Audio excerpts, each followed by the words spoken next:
Hello, good morning, everyone, from wherever you are. Welcome to ACFIM Talks. My name is Abel Eseru. Today, we are going to have a candid conversation with the former presidential candidate, Mr. Katumba John. Mr. Katumba John, in Uganda's history, is the youngest ever candidate to contest in the presidential race. So, I'm Mr. Katumba. I'm profoundly honored and exceedingly humbled to host you today. It has been a long while since we hosted you last time. Today we are going to discuss about the journey and life after the presidential race. So you're going to be sharing with us your experiences through what you went through in the presidential race and the life you're living now after. For those who are following us, you can follow us on YouTube, ACFIM Uganda, on Facebook, ACFIM, and on Twitter, ACFIM Uganda, ACFIM UG. Mr. Katumba, Yes, as we start, I want you to share with us, first of all, tell us who is Mr. Katumba. I don't want to tell a story on someone, and yet someone is here who can be able to tell us who is Mr. Katumba. You can take us through, first of all, your journey, your life journey. first send my greetings to everyone and also thank them for the good they have done to me. I mean, all the Ugandans that helped me here and there, and those out of Uganda. And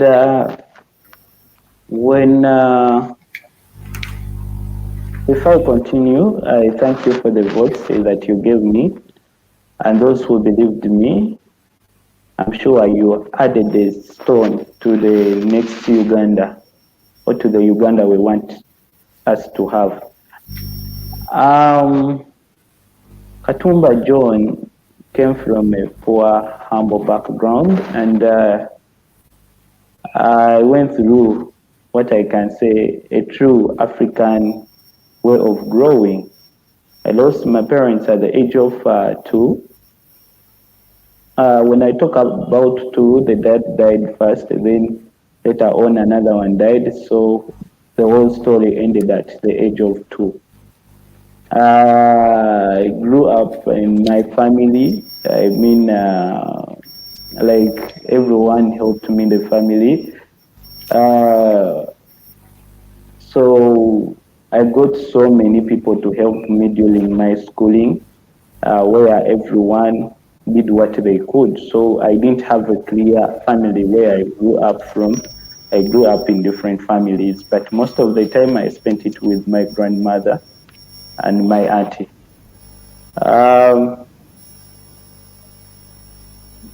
From there, I started with the school.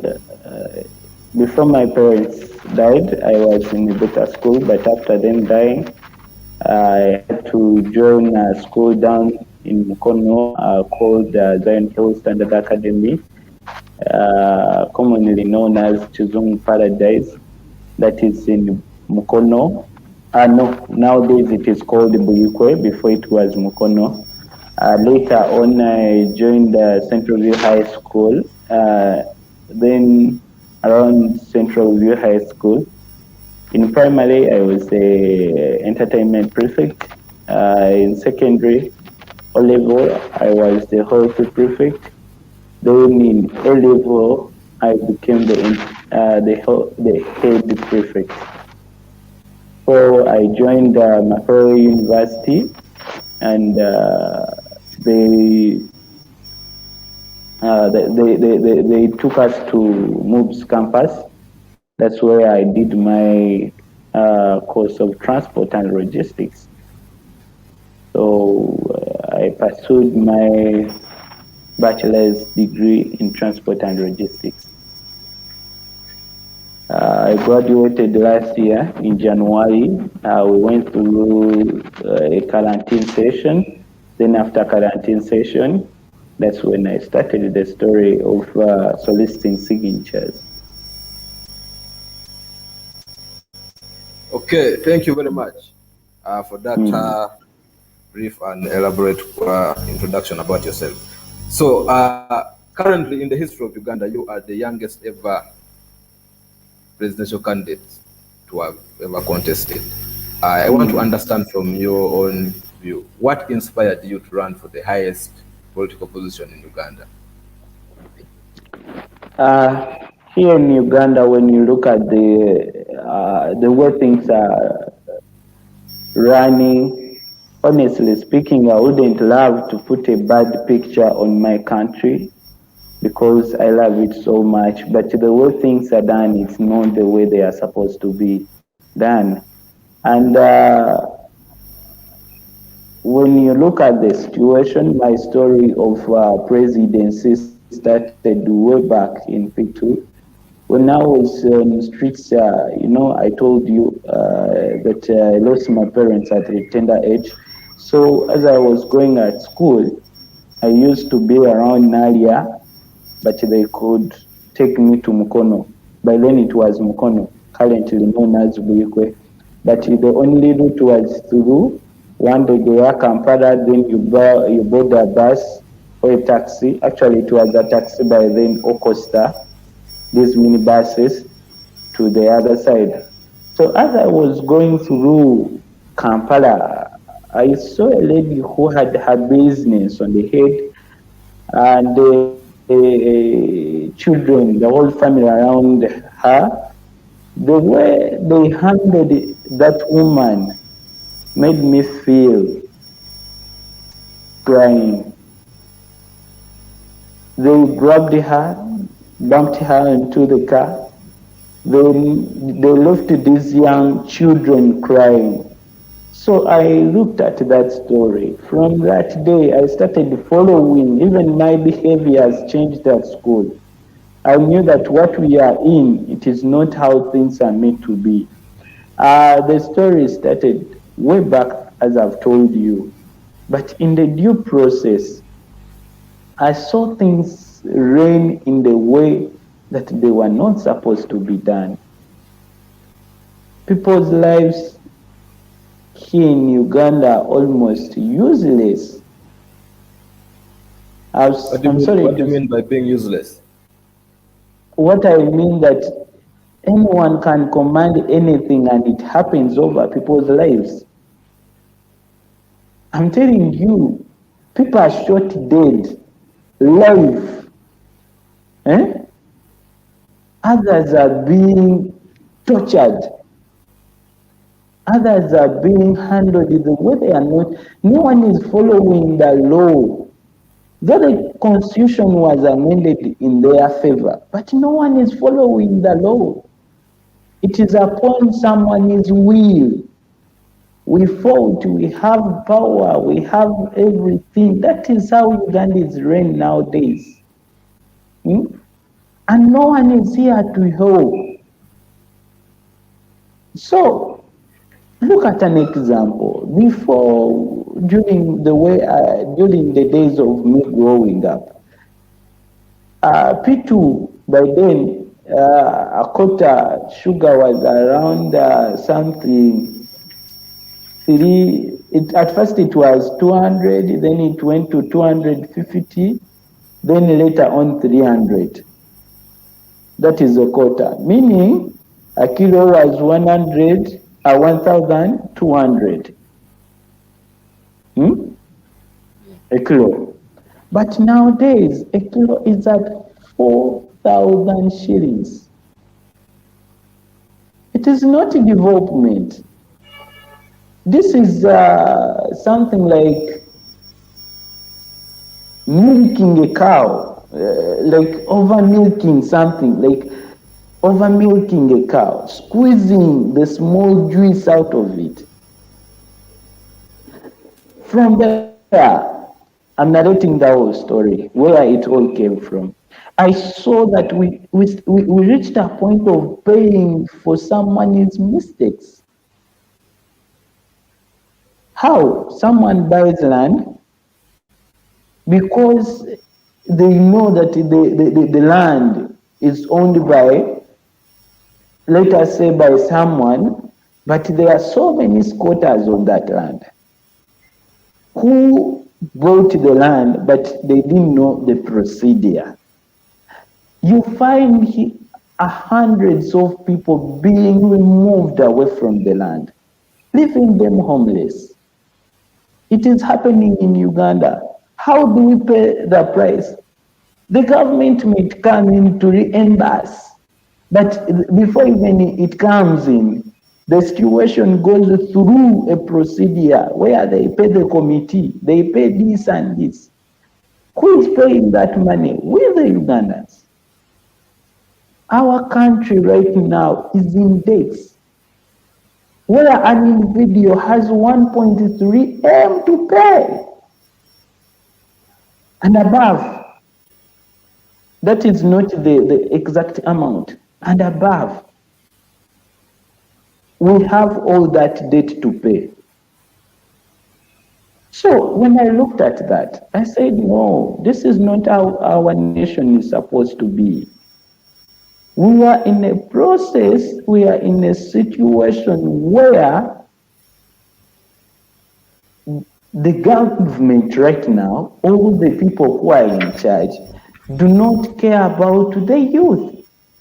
I'm talking about the youth. The youth, now it is like the government fighting the youth.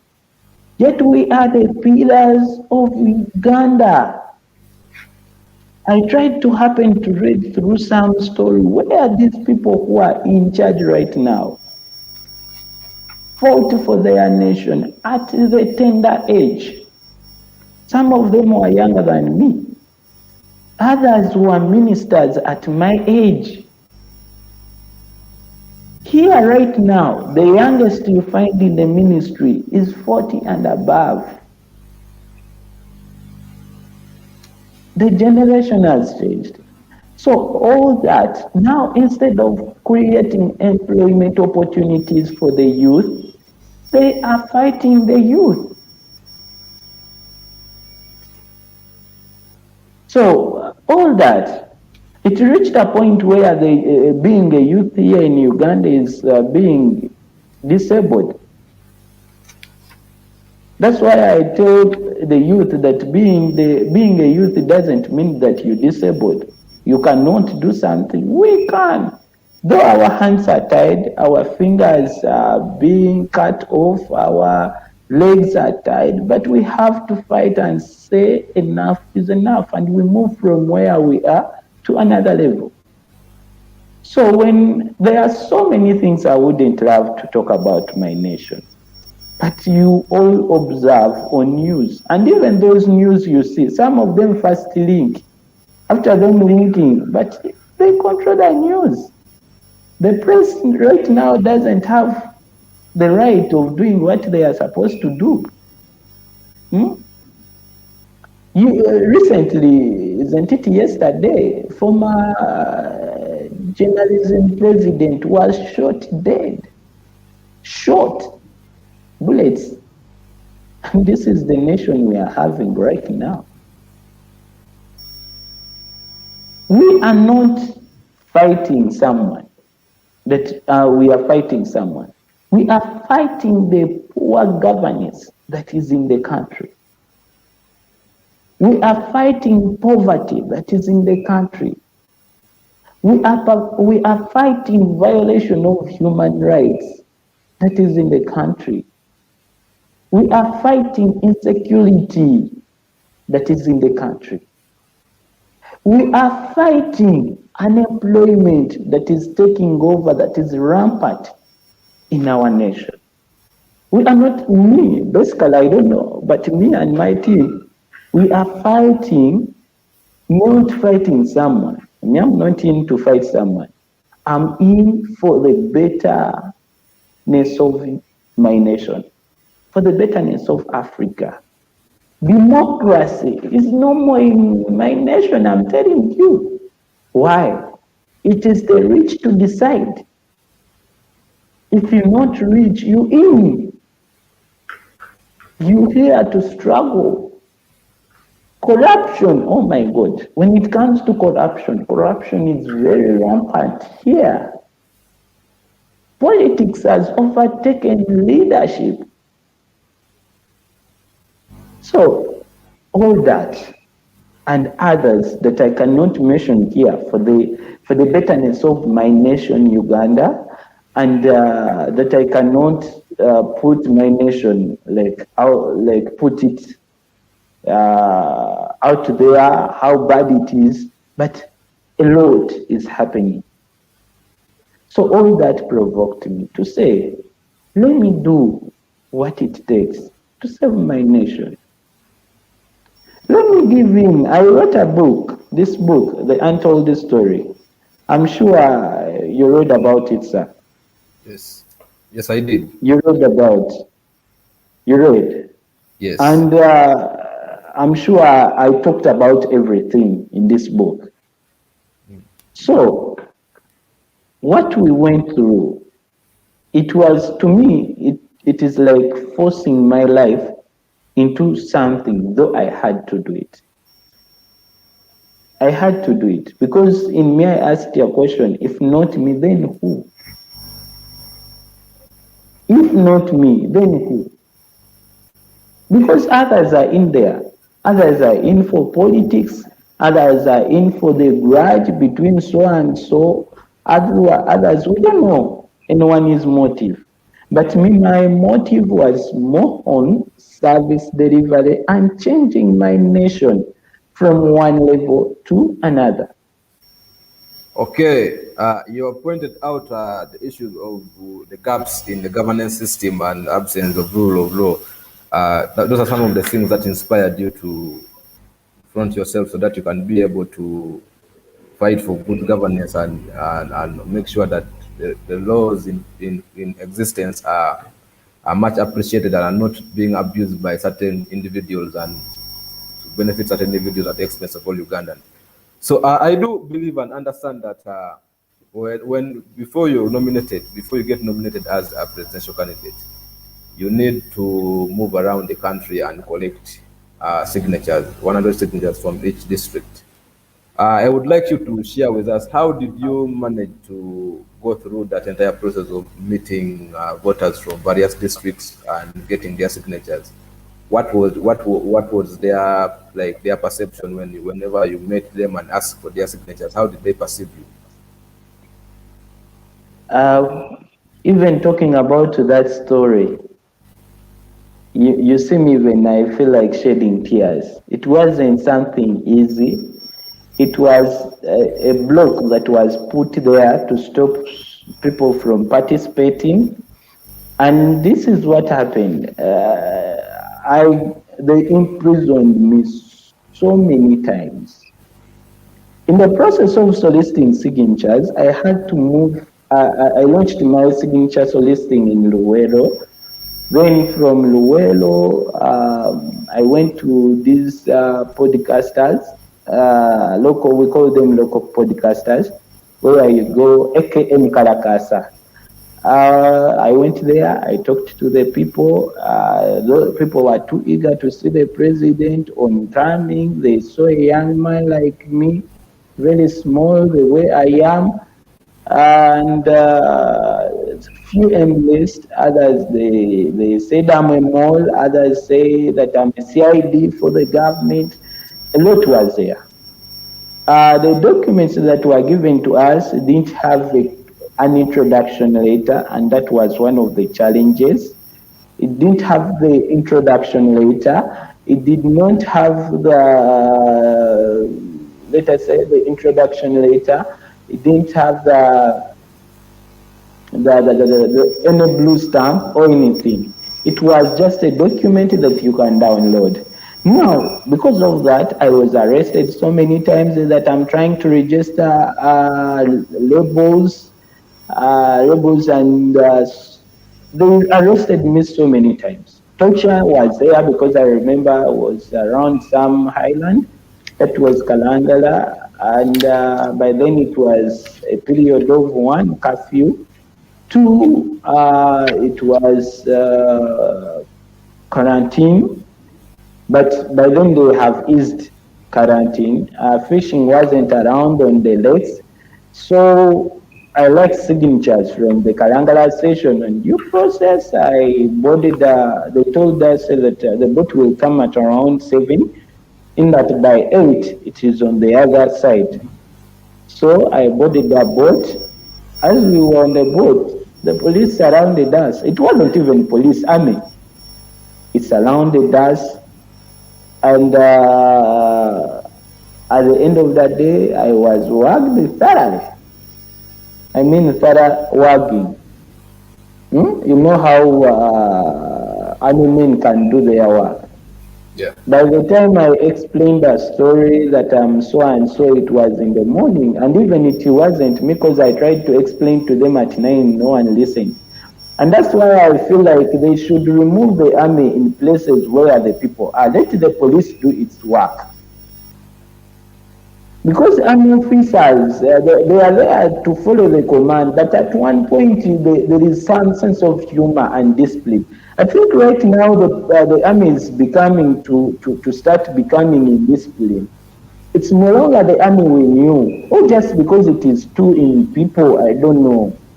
So they arrested me, they worked us thoroughly all night, we went through a massacre. Then in the morning, that's when they read through the document that I was one of the presidential candidates. They called it the PR, Mr. Kenya can witness, and he said that he's part of us. You can imagine that story. That was really unfortunate. Yeah. And so many stories were there that are in this book. Because if I start narrating the signature soliciting story, it is a book. Or if it is a movie, it is like the first 2 to 3 seasons of a movie with the episodes. So from there, I solicited signatures. I had to pay 20 million shillings. A lot got involved in the process. Okay, now you've talked of soliciting and paying 20 million. In your book, this very book of the untold story of John Katumba, in page 30, you mentioned here, you wrote here that for one to successfully contest for presidency of this nation, finances are the most important thing one must have. So from there, I wanted you to tell us how did you manage to solicit or raise campaign finances to run your campaign? No, when it comes to for let me start first, the 20 million shillings. 20 million shillings, yes. The 20 million shillings, at first, when you read in this book, I sat down and said that now I need this amount of money from each individual. Because, one, it needed a lot of money, just a signature soliciting. At first, it wasn't easy, but later on I sat down and calculated, and I'm like, even though they call me a fool, even though they slap me, even though they do what, I will give in my life and sacrifice my life to go and talk to whoever will, because it is not happening on my side only. The poor condition, the insecurity, the poverty, the unemployment, the what, it is not happening on my side. It is happening to everyone. So I talked to the people where I was soliciting signatures, and I calculated that at least if I solicit, let us say 20,000 signatures, and an individual can afford giving me 1,000, that could raise to something like 20 million shillings. So in my signature soliciting, I managed to raise something like 60,000, though I handed off 35 signatures, 35,000. And the reason as why I solicited 60,000 is because it was hard to raise 20 million shillings. So I continued soliciting signatures as well as raising the money. So after that, so many people didn't believe in me. Others believed in me, and we, we, we, we had to first have a hard discussion with URA. Later on, you saw the first day of my nomination. I had the 20 million shillings, but first of all, I didn't have a business, a registered business. And two, I was a student, like a freshest graduate from Makerere who went in a COVID-19 session, which was quarantine. So in the due process, I didn't have a TIN number, and others took it as a joke, but I didn't have a TIN number. So the first day of nomination, you saw me running. It wasn't that I ran because I liked others, and I felt so bad, like even to the extent of crying when people took it as comment that they made it comic to the situation. It wasn't comedy, it was real. The situation I went through of being wagged, of being called a rebel and sort of, when I landed on the police officers, even I got to know that I had a puncture after. Because the reason of before and the situation I went through, I couldn't allow anyone to stop me. Because they told us if your time passes, they don't care. You saw, that's what they told us. If your nomination time passes, it is all. Imagine being wagged, being called a fool, being tortured, being done what at the end of the day, and you stop on the at the stoppage where it was because of a puncture. Actually, even that puncture thing, I saw it after, like on social media. So I ran towards the nomination grounds. Because one, I didn't have enough money to have two cars around me. I had one car, which was hired. So from that one car, when it got a puncture, so I had to run to the nomination grounds. From the nomination grounds, the first day we weren't nominated because we didn't pay the money in the bank. As we were moving from the nomination grounds, this one of them, they eased the way that I can be nominated. I paid their 20 million shillings. We thought that the situation will be like the one of before. That's why I said we no longer have democracy. We have buying of votes and you become a president, period. You know why I've said so? It's because when you look at how the situation was before, that is the amendment of 1995 Constitution, where the Presidential Act had that the president must be put in the position to compete with the incumbent. You can see. That's they give you a car, they give you fuel, and some money to feed their people. Now it is well round. You pay the 20 million shillings, you solicit 100 signatures per district, and you not only do only those stuff, you also have to feed, because they say that we feed our people. You cannot, because the first day of my campaign, I sat down and I ate my commando like chapatis and beans. I ate, they were looking at me like this.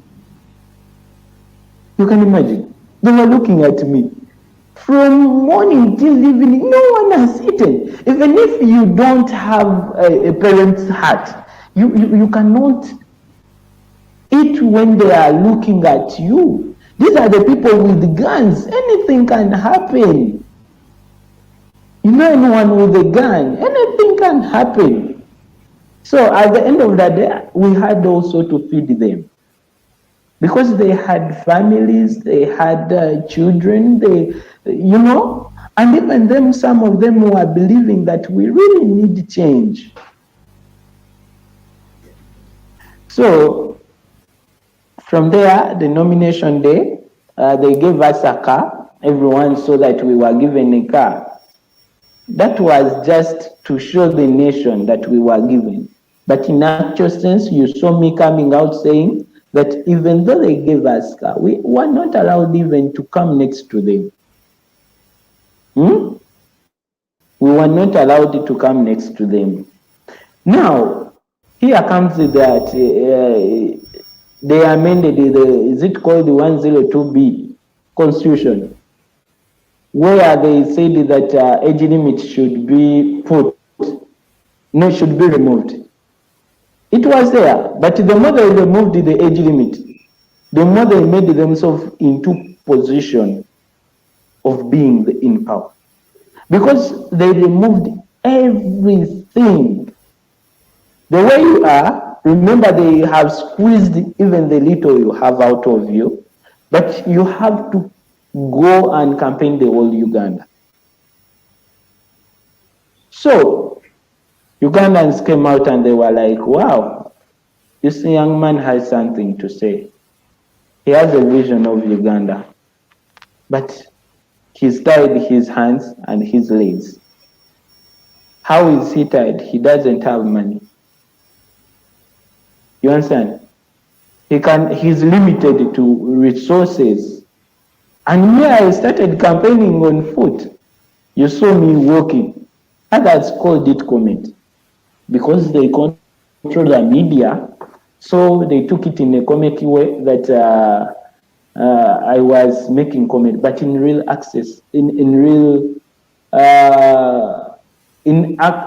actual sense, the reality is that I didn't have money, but I wanted change. I didn't have money, I wanted change. So I used the small strength I had in me to walk when the Yaka is following me.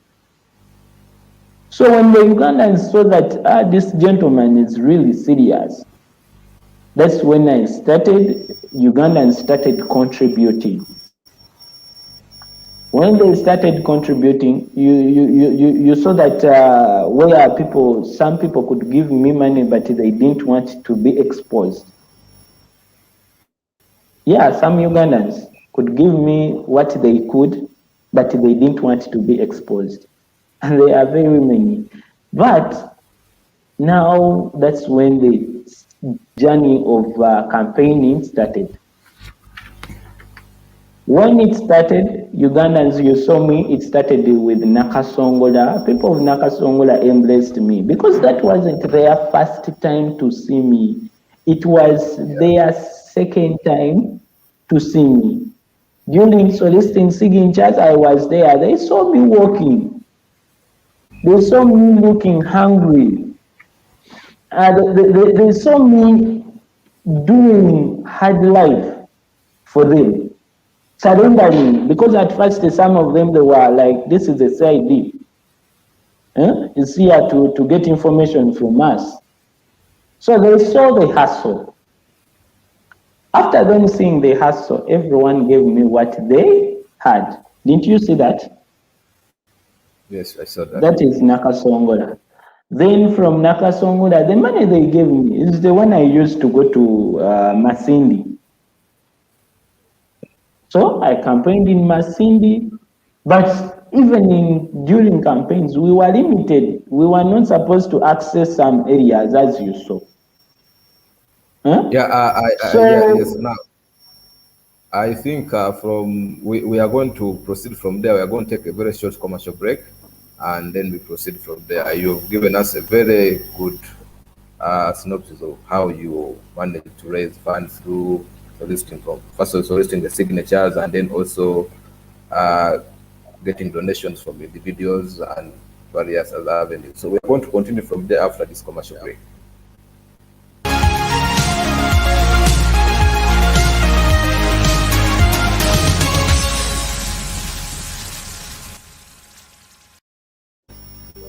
The monster of money politics is eating up Uganda's democracy.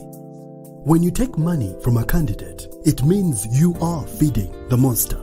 Then you become a part of the problem. When a candidate who overspends on campaigns is elected, he or she will not represent voters but himself.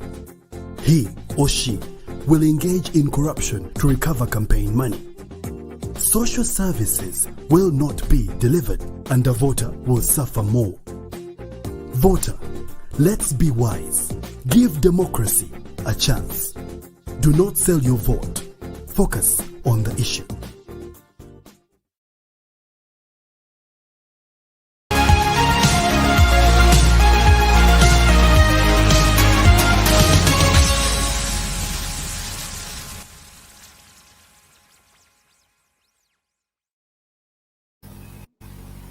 Welcome back from that short commercial break. Today, our guest is former presidential candidate, Mr. John Katumba. He has been sharing with us how he managed to gather signatures and also how he managed to raise some of his finances. So, Katumba, you were explaining to us that you managed to raise solicit over 60,000 signatures, and we do believe we have had allegations from various candidates who also trying to collect signatures that getting a signature wasn't so easy. Some people were asking for money. So did you meet such people who wanted money before they give you the signatures? Honestly, yes, but I didn't have what to give them. So once you tell me you needed money, sometimes I could tell you that, you know what, I can't afford. But even if what, you also needed money. Because, like, for example, as I talked about the 35, someone gave in 5 million of signatures. And remember, any signature that appears the other side is not supposed to appear this side. So someone recommends once. So we had to go back and so this. You, for example, you're at home, they call you and they are like, hello, Mr. Katumba, your signatures are lacking with, let us say, 30 from Kabale, 30 from Kabong, 20 from Amudat, things like that.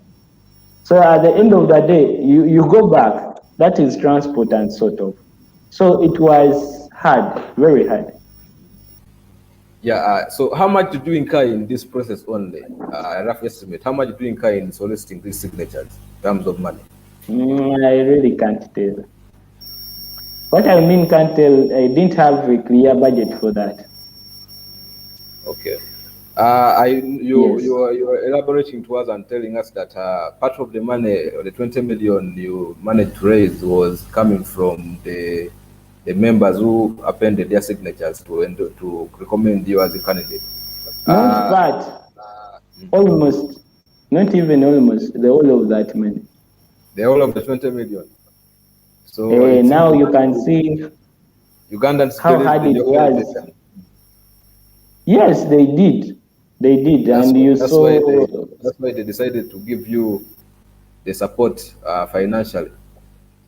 Yeah, but it reached a point where things hardened. One of the promoters came out and he said that I belong to some project, that I'm a project somewhere. Now that stopped Ugandans from funding me.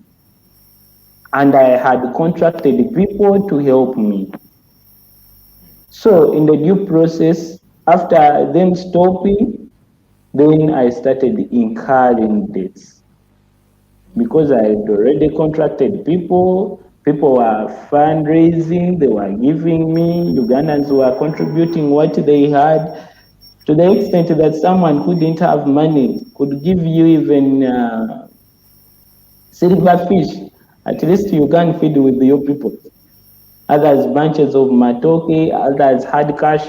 Then when that thing was mentioned, people are like, we want to change everything. And this one is like pushing us back into the same situation. So they stopped. I incurred debts. Okay, you're talking of incurring debts. I will ask that almost at the tail end, because I have something I would want you to elaborate more on life after. So that will come after. I want first to understand from you. You raised money from people during campaign times, and also some before the campaign started. Could you be having a rough estimate of how much money you were able to raise and how much you spent during the entire campaign period before you started incurring the debts? I really don't know, because how it came is how it came. It is how it. I didn't have a clear budget like most of my fellow people, like most of my other candidates, because maybe for them they had sources of funds. But even me, I couldn't know that today I'm going to have this amount. So I cannot come out and say. The reason as why I have the amount of debts is because after the campaigns, these people had to come for their money. They were like, boss, you contracted us to do so and so. Mm-hmm. Boss, you contracted us to do and so. Boss, that's how I started down and started down. For you, how much are you demanding this? Okay. How much are you demanding this? How much? And we made a list. So those people who were giving you help, how were they sending you that money? How were you receiving that money from them? Some of them could give me mobile money. Some of them. Others could see me, like as I'm campaigning, they give me hard cash. You saw that. Everyone could give, more so during as I'm campaigning. Others could run after my car. For example, in Kasesa, I was stopped to talk to the people. People boarded a taxi, and these small cars, they ran after me. They gave me money. And they also talked to me. Okay. Now, you ran as an independent candidate, yet there were very many registered political parties that did not fill in a presidential candidate. Do you think if you had run under a party ticket, you would have done much better than you did as an independent candidate? Yeah, it would have been better, but now, all the political parties here in Uganda, they are, to me, I cannot say much, but I think they are all weak. What do you mean by being weak? How weak are they? Being weak is that they are not well organized. You hear about the political party's existence during campaigns. After campaigns, you don't hear about it. You hear that. If you hear about that, you'll hear chaos. That they have done this and this, they have done this and this, they have done this and this. That's when you hear. So before, you can't hear anything. So you do not believe in political parties that are just... And two, since I was a young man, no one could believe in me to participate in that position. Because I tried, I didn't just come out like, yeah, I'm going to be independent. Because I had the vision and what, but I tried them, but no one listened to me. No one cared about me, so no one could even think about me, you know that thing. No one did. So your age was one of the factors that hindered you from being able to access the political party flag. Yes. My age, maybe even my looks, I don't know, but most of them, no one believed me.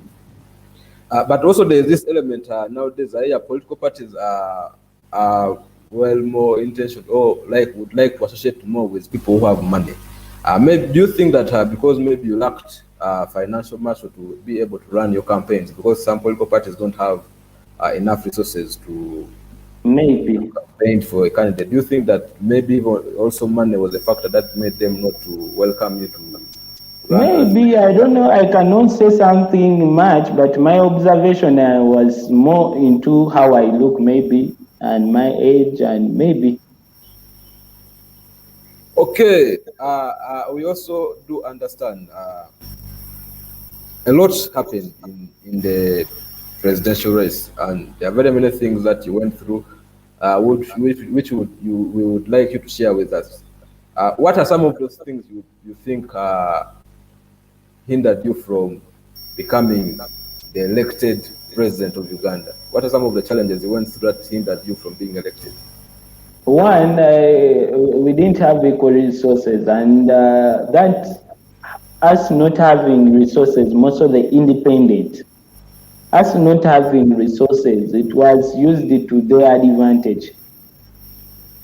To the constitutional amendment, the constitution that was amended, it was put in a situation that one must, one shall, one must, one shall. You cannot tell me the president will appoint the chairman electoral commission and you think someone won't be working for a boss. So you are alluding that the INSI chairperson was serving the interest of the boss and not all. Because let me tell you one example. What happened is that we were coming from some areas, mostly in the west. We happened to meet the convoy for another incumbent president. The other one, your people, the security guards, you tell them, let us continue because we are out of time. They will tell you the other one is the chief in command or commander in chief, I don't know, any of the two. Is the commander in chief, actually, that is the right word to use. Is the commander in chief.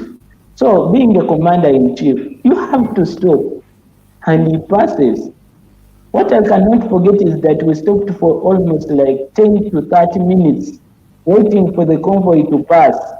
The gentleman wasn't in, none of them was in, and the drivers were easing themselves along the way. So we waited till they got done with easing themselves. Then we saw the convoy stopping, and even us we stopped. That the chief in command, the commander in chief is passing. So we waited a distance and waited. People eased themselves, got done. Later on, they passed by us. So we lost almost 30 minutes. Another thing is that since commander-in-chief, you know what it means? We were limited to access some areas, as you saw. For example, in Busoga, you saw me running. It wasn't that I was interested in running.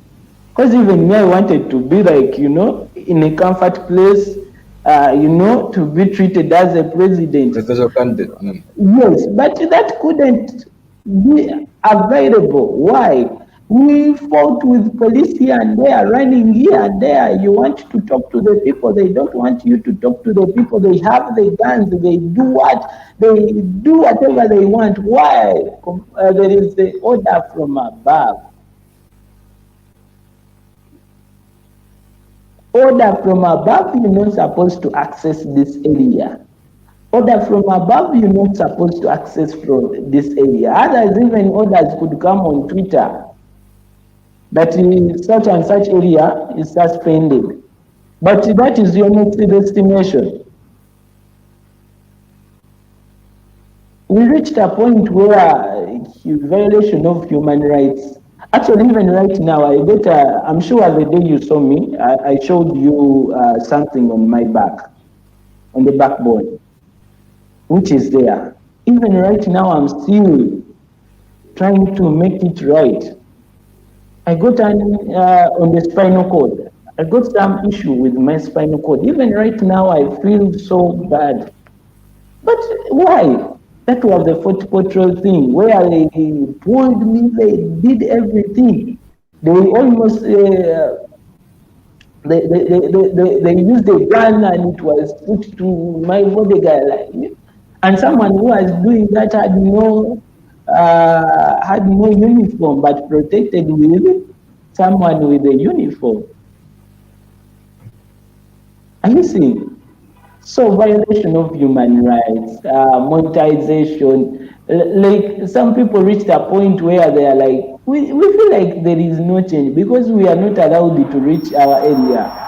Will they allow us to vote the right thing? And now, after elections done, no, after campaigns done, we had that last election day. Where if you wanted to get votes, you had to hire people to stand there as your agents. So how many agents did you deploy countrywide? I tried to deploy in most of the districts, but not all of them, because I couldn't.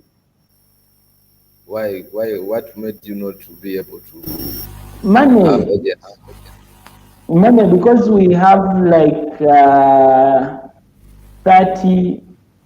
About 34,344 polling stations. Not 300, 600. Yes, polling stations. And now, since it was life and death, someone could, the list was between 10 to 20,000 shillings. Some plus feeding them, because we also had to feed them. So all those costs were there. So if you didn't have money, what they could do, they put someone to be there on your behalf because they have the money to pay that someone. Now, at the end of the day, the other one will put the information they want because it is them who paid that someone. So you're trying to say that in some polling stations, there are some candidates that put polling agents on your behalf, yet you are not consented to them being your polling agents. Not that, but the areas where I couldn't, because I couldn't deploy, I didn't have that funds to deploy the whole of Uganda. But in some areas, after doing some research, I heard that in some areas where I didn't deploy, they could. So what happens is that they use, you don't know who does that. But at the end of the day, someone who paid that thing to happen will get the votes.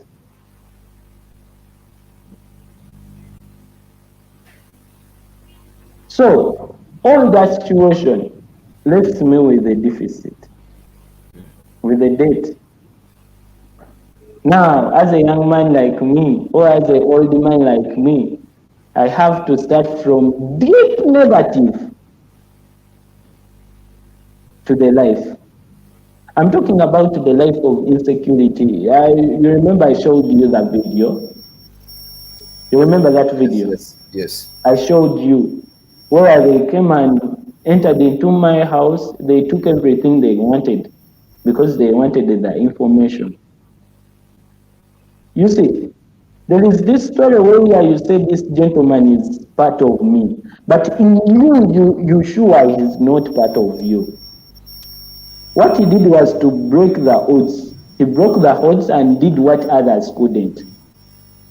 Let me tell you, people who picked the nominations were 90. But like enough, all I happened to only 11 were nominated. Why? The procedure wasn't easy. So even then they wonder, this gentleman, how could he do that? Okay, you've shared very interesting insights there. Now, we do know you've already shared that money was a factor that hindered your effective participation. I want to understand from you the life after. How are you coping up with the life after the presidential race? We know that some candidates always come out when they are broke. You're explaining here you are indebted. So how how much debt do you owe people? And how are you keeping up with your life? Like in the beginning, I had a debt of 878 million, you remember? But I've tried to sell my book and the debt is trying to decrease. So you're using your book to source for money to be able to pay up the debts you incurred during the campaigns. But even if the book right now, because people call you and you feel like you're leaving, others are, the life now is too hard. First of all, it is hard to sell the book because even the small money you get to print other books is taken away. Because you have to pay them. Two, we live a life of insecurity. Living the life of insecurity, that means we are living in a hiding lifestyle.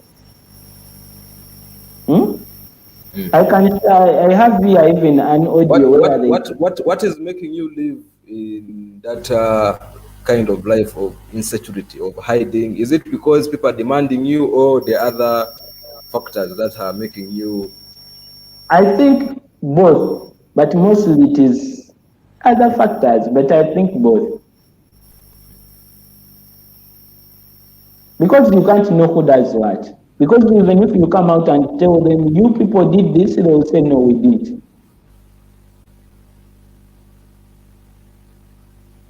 So, I cannot tell you that so and so, but even recently, after leaving here, after leaving your premises, I have here an audio where they came, they grabbed me, they tortured me, they moved me the whole night. Then later in the morning, they dropped me back. And what is happening? So your police officers doing that. Actually, I feel like they should even remove army officers from police.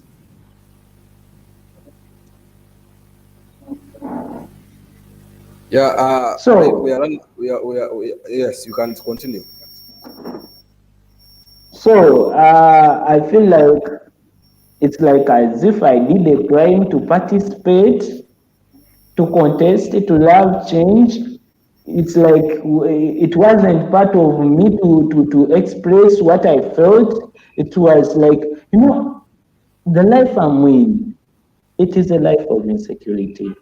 It is now below, because before we had at least some. But now I've gone from the small even I had it to a negative line, with a life of insecurity, with a life which is hard.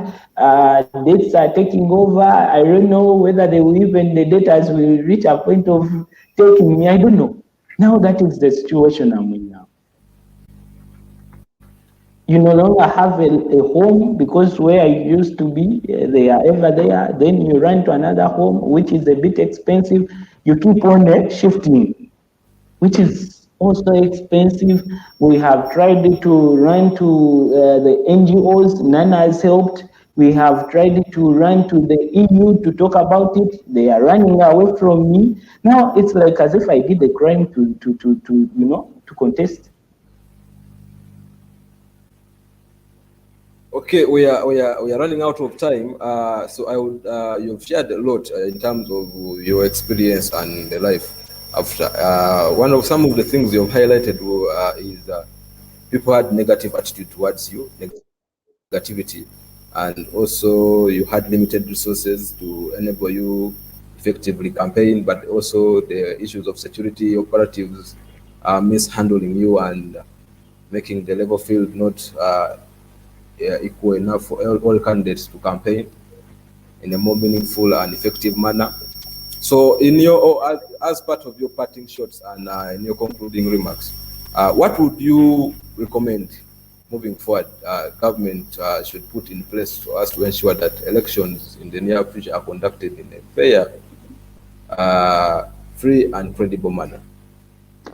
One, they should review the constitution where they give equal rights to all the people who are participating. They should fund, like the way it was before, they should fund the candidates. Now we have gone below, and I'm crying out to whoever has whatever they can.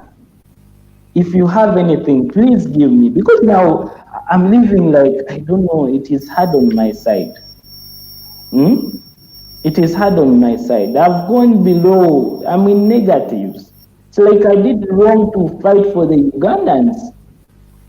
I didn't do anything wrong. I came as me to express what we are feeling. We needed change. Now I've gone in negatives. Someone has asked, where can I get a book? The only way you can get it from Amazon, it is there on Amazon, or on my website, www.johnkatumba. But the hard copy, right now, maybe I can give you my number. You call me, they will deliver. Because I have few copies, and those copies are the ones that are being sold. So, is it okay I read my number? It's okay, you can read your number. My number is +256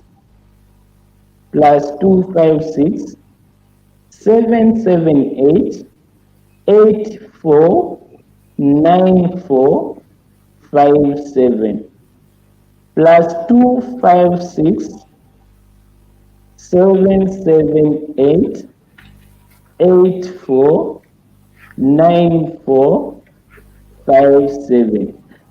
That number is also on WhatsApp. A book, you can get it on Amazon or on my website. That's where you can get the book. But really, if you have any financial support, please help me, because now it is too hard on me. Though I'm selling the book, but now the time has gone. People, I don't know. It is hard on my side. It's like as if I did a crime to participate. It is like I did a crime to make sure that Uganda has a better life, that Uganda is better. I didn't do any crime. What I did was to change Uganda. But it is not stopping in Uganda. The same situation is happening in Africa. Even outside there, we need democracy. We need democracy. We don't need a mentality democracy like the way it is here in Uganda. I don't know whether it is like that, but I've benchmarked even in Africa. It is taking over Africa. We need democracy. We, like young men like me, please come and engage. I know it is hard because right now it's like I'm feeling hard on my side. But we have tried to show, and we are still trying to show, and we are going to show till we make it. It is not a crime that we are young. None of us agreed that I should be born late. It wasn't part of us. But we cannot allow our fathers take us in the wrong direction. Here in Uganda, we have a saying that even the one, I don't know how to translate it. But even the one you've born can drum and you dance.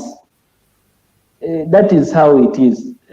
So please, whoever is having, support me. Whatever they are telling you that I'm a mole, it was a political move to make me down.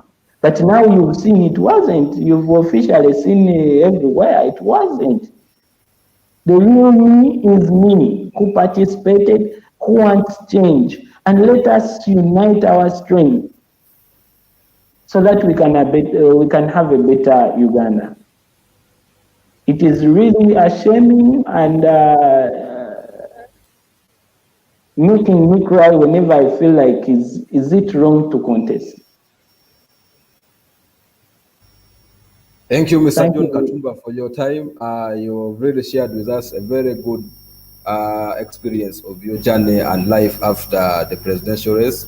Some of the key things I've gotten from you is, especially on the life after, is that each time you contest, the life after is more, especially on the presidential race, is more of indebtedness and insecurity.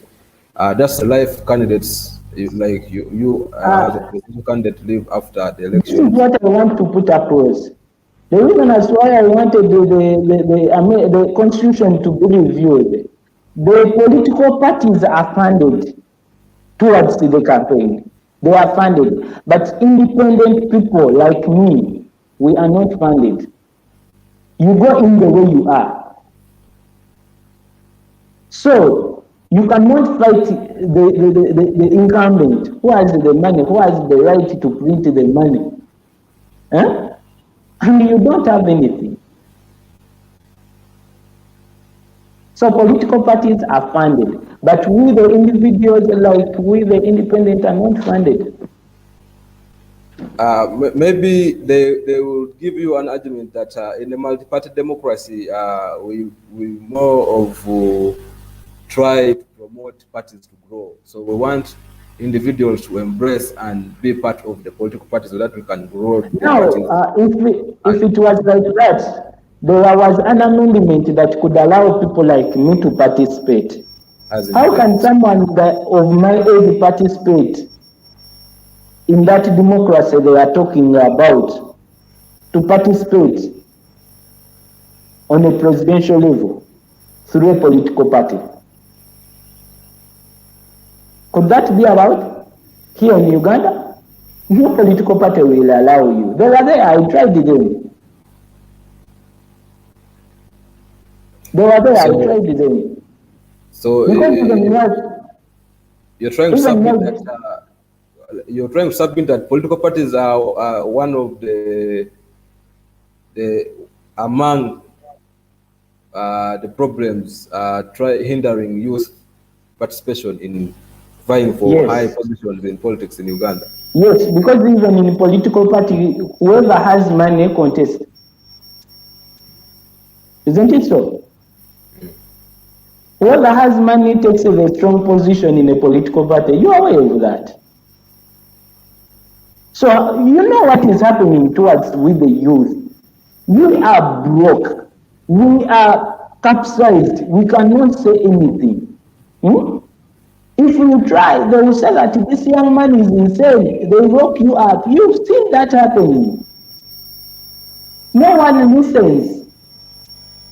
Even right now, no one listens. No one cares. Yet we are the pillars of the next world. We are the pillars of the world. Because through us, so many inventions are there. If we start saying now, whoever is having innovations, please come. You see Uganda full of so many brilliant ideas. But when it comes to capital zero. Okay, Mr. Katumba, thank you very much for your time. We have run out of time. It has been a pleasure engaging with you and having a conversation with you. As you've heard, our viewers, as you've heard from the former presidential candidate, he is the youngest in Uganda's history to have ever contested for presidential race.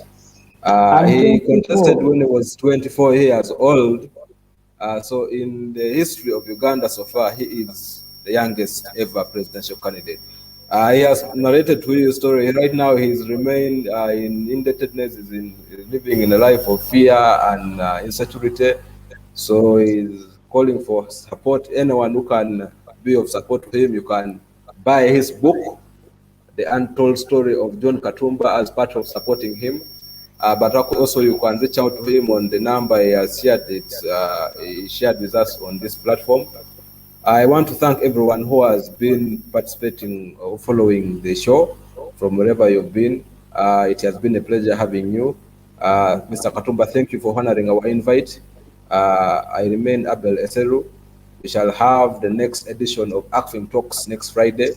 Thank you.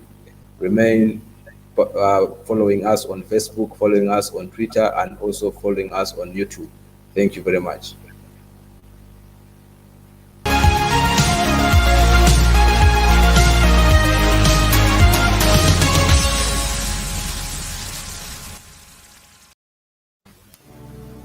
COVID-19 lockdown has left us poor. Money from candidates won't make you rich. Do not be desperate. Focus on issues, not money. Often money used in campaigns is dirty money. Do you know its source? Corruption, mafia, drug trafficking, human trafficking, theft from national budget, self-seeking foreigners, selfish businessmen, selfish money lenders. Don't abandon your duty. Elect quality leadership, not big spenders.